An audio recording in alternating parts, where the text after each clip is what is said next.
Շատ լավ, հարգելի գործընկերներ, սա էլ ըստ էության մի թեմա է, որը իմ նախորդ ասացի հետ կապ ունի, որովհետև նախորդ օրը ես չեմ հիշում, դա երկուշաբթի էր, թե երեքշաբթի էր Տիկին Ավանեսյան, երբ որ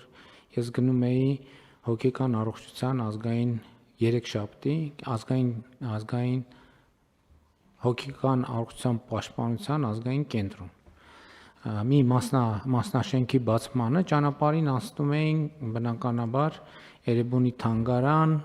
Էրեբունի զանգված եւ Նուբարաշեն քրեակատարողական հիմնարկ պարփակված հատվածով, որտեղ հազարամյակներ ի վեր ավտոշուկան է Հայաստանի, եւ ես անցնում էի եւ նայում էի պատուհանից եւ տեսնում էի, որ այնտեղ էլի նույն այն վիճակները, ինչ վիճակներ է, ավտոյի չօգտագործվող բանդաժներ, վրան ժանգոտած խողովակներ, վրայից 5 կոշիկ, կողքը ասենք ենթադրենք ծխախոտի ծխուկներ, այնտեղ ինչ որ արագ սնունդ,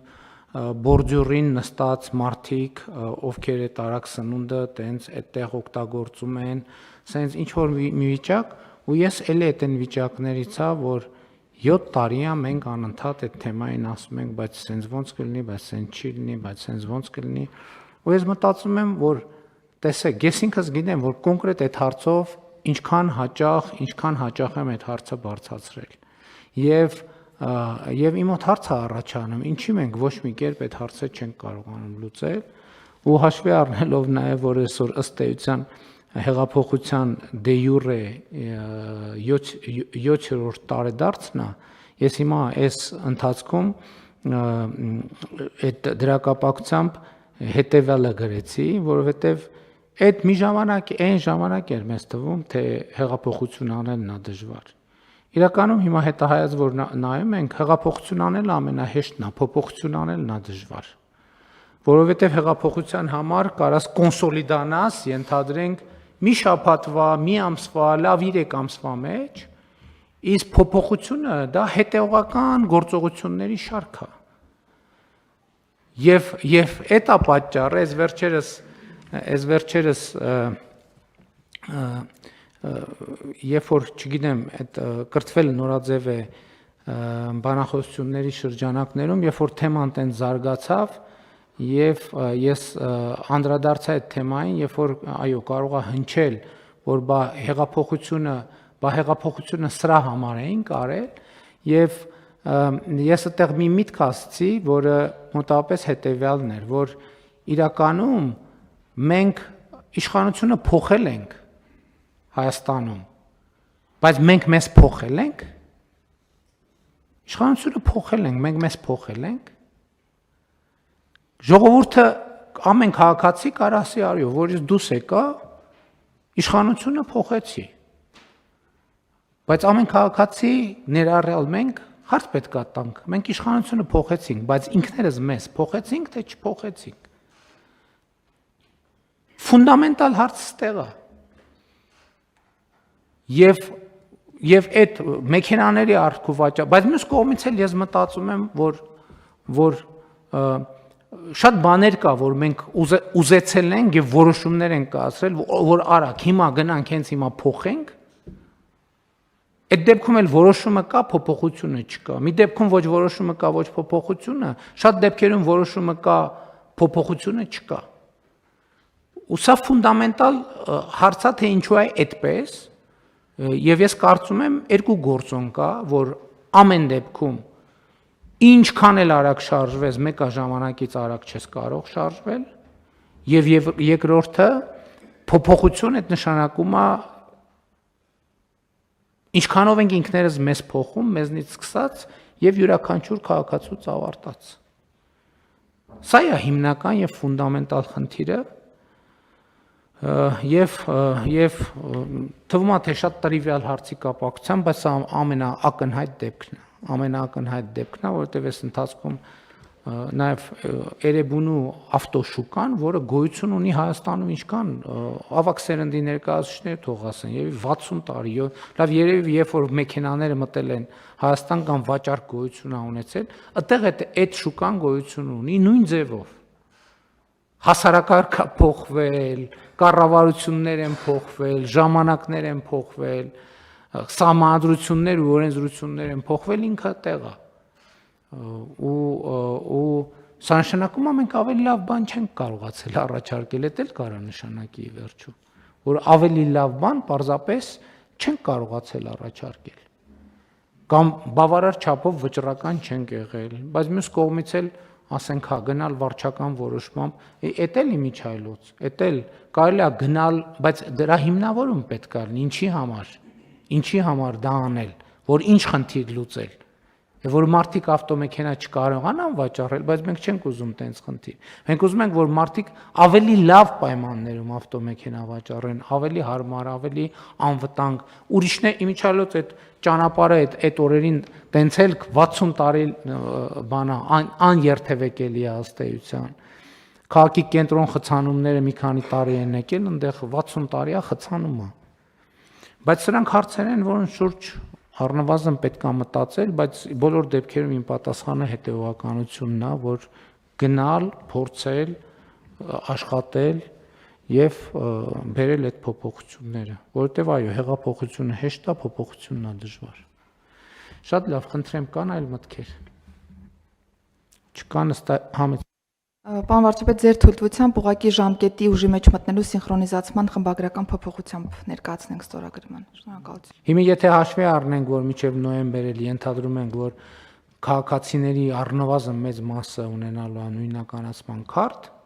հիմա ինչքանով է մեր համակարգը աշխատում, կարող ենք գնալ Էրեբունիում տեսնել։ Եթե այնտեղ քչացել է,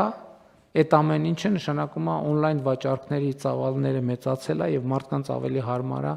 առանց տնից դուրս գալու, չնայած դա էլ է դժվար պատկերացնել առանց մեքենան տեսնելու։ Հա, չէ,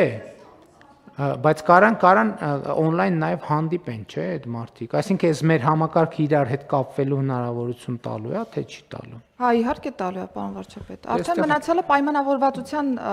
վրա է կոպիտ ասած, կամ ֆիզիկապես տեսնելու, կամ ուղղակի նկարներով։ Աչքիս դրա արդյունքում գիտեք ինչ կարա տեղի ունենա, որ Էրեբունի այդ հատվածում բանորով սմարթֆոններով ուղղակի սկսեն արքուվաճառք անել, այսինքն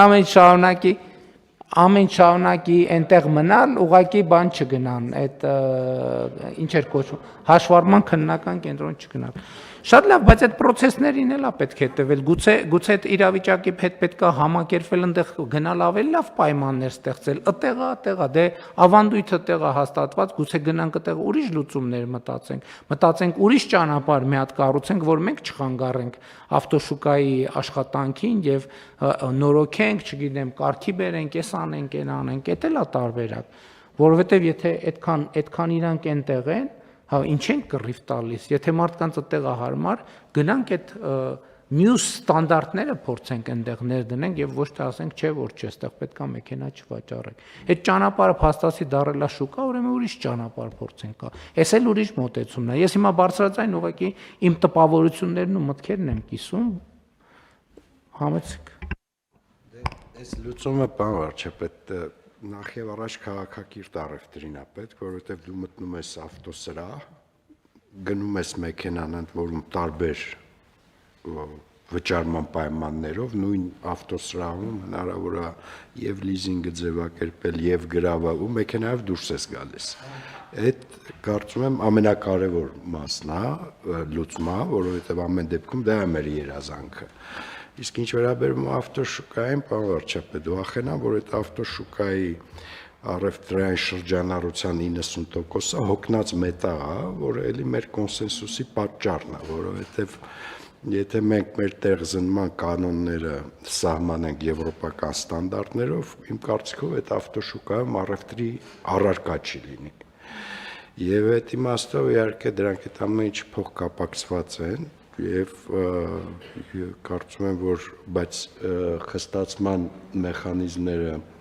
տեխնիկական կանոնների ոնց որ անխուսափելի է դառնում արդեն։ Եվ էվոլյուցիոն ես կարծում եմ այդ հարցը ավտոմատ կլուծի, որովհետև ավտոմեքենայի վաճառքը այլևս համացանցում է։ Չկա ուղակի կոնկրետ ֆիզիկական կետում ավտո վաճառել չկա։ Եվ մենք Տիկին Սարգսյանի հետ պայմանավորվածություն ունենք, որ այս թվային լուծման հաջորդ փուլում պիտի ինքը նաև դառնա վճարահաշվարկային ինտեգրված հարթակ, որպեսզի առևտուրը ավարտվի հարթակում։ Այսինքն on-line վճարում էլ անեն։ Հա, եւ ամբողջ իմաստը դա է։ Իսկ դա կնշանակի, որ մենք կունենանք մասնագիտացված կայքեր, այսինքն մարդիկ իրանց գործարքը կավարտեն կայքում։ Այսինքն, պարոն Գրիգորյան, դուք կարծում եք, որ ես անկեղծ ասեմ, շատ վաղուց չեմ եղել ավտոշուկայում հենց առևտրի օրը, մտածում եք, որ այնտեղ հին արտադրության մեքենաներ են վաճառվում։ Ճիշտ ասած, ես էլ չեմ եղել, բայց չէ, բան վարչապետ չի կարող ուղակի այլ կերպ լինել, որտեղ շատ թարմա ընդունում են, որ հա 1-2 տարվա ավտո շատ քիչ կարող է լինել, բայց չնայած դա էլ կարող է։ Չէ, այն որ դա ենթադրում է։ Եկեք այս շաբաթ գնանք բոլորով մի հատ տեսնենք ինչա կատարվում։ Բայց չգնենք էլի, որտեղ բանը։ Չէ, ես ենթադրում եմ, հա, ես ենթադրում նախ դա էլ է շատ մեծ խնդրեմ, որ այդ առևտրային մասը շուկայի հետը բերում է ստվերային շրջանառություն, որտեղ ընդ ֆիզիկապես հնարավոր չի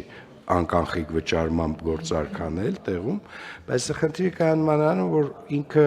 հենց իրագործությունը վկայում է նրա մասին, որ դա մի կետ է, որտեղ ապրանքը շատ երկար պիտի զննեն, ինչը նշանակում է, որ ինքը շատ հին է ու նկարագրով հնարավոր չի որոշում կայացնել, էլի։ Կարծում եմ այդ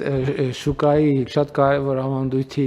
մեջ է, որ երբ որ մեքենան հավանում ես, հետո պետք է տանես դզող փչողի մի հատ, որ մի հատ նայես, տեսնես այդ մեքենան ինչ վիճակում է։ Խնդրեմ, պարոն Միրզյան։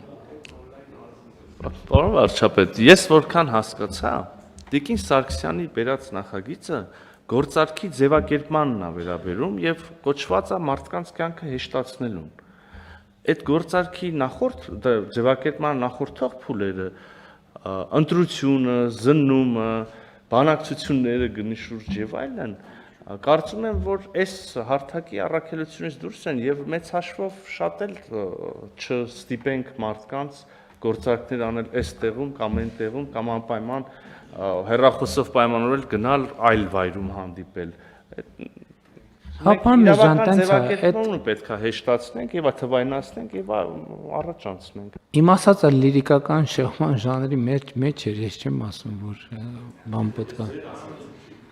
Հա։ Չէ, դե հիմա բան է, սկզբունքորեն ես կարծում եմ,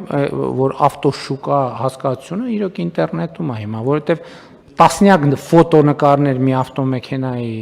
տեղադրված է եւ մարդը նայում է, արդեն եթե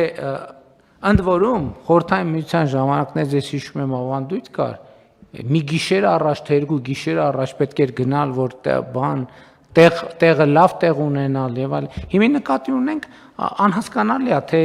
ինչն ենք մենք սխալ անում, որ այդ վիճակը, որ իմ խնդրեմը տեղ չի, իմ խնդրեմը այդ տեսքն է։ Այդ իմ ասած այդ ժանգոտ բանդաժների վրա բան ժանգոտ խողովակներ եւ բանի գծանշման ինչ որ դուք էլ այդ կողմի վրա գնաք մի օր կտեսնեք ինչ նկա։ Իմ ասածը, որ նախ դա փողոց է, երթևեկելի հատված է, երթևեկելի հատվածը առևտուր իրականացնելու համար չի եւ այլն եւ այդպես շարունակ։ Ընդեղի ընդհանուր պատկերը, որ այդտեղ ընդ որում տասնյակ տարիներ այդտեղ միլիարդներ են շրջանառվում, բայց այդտեղ մի հատ նորմալ բարեկարգ չենք էլ կարող հասնենք բարեկարգման, որովհետեւ բարեկարգելու համար դա պետք կլինի առնվազն ինչ որ մի ժամանակով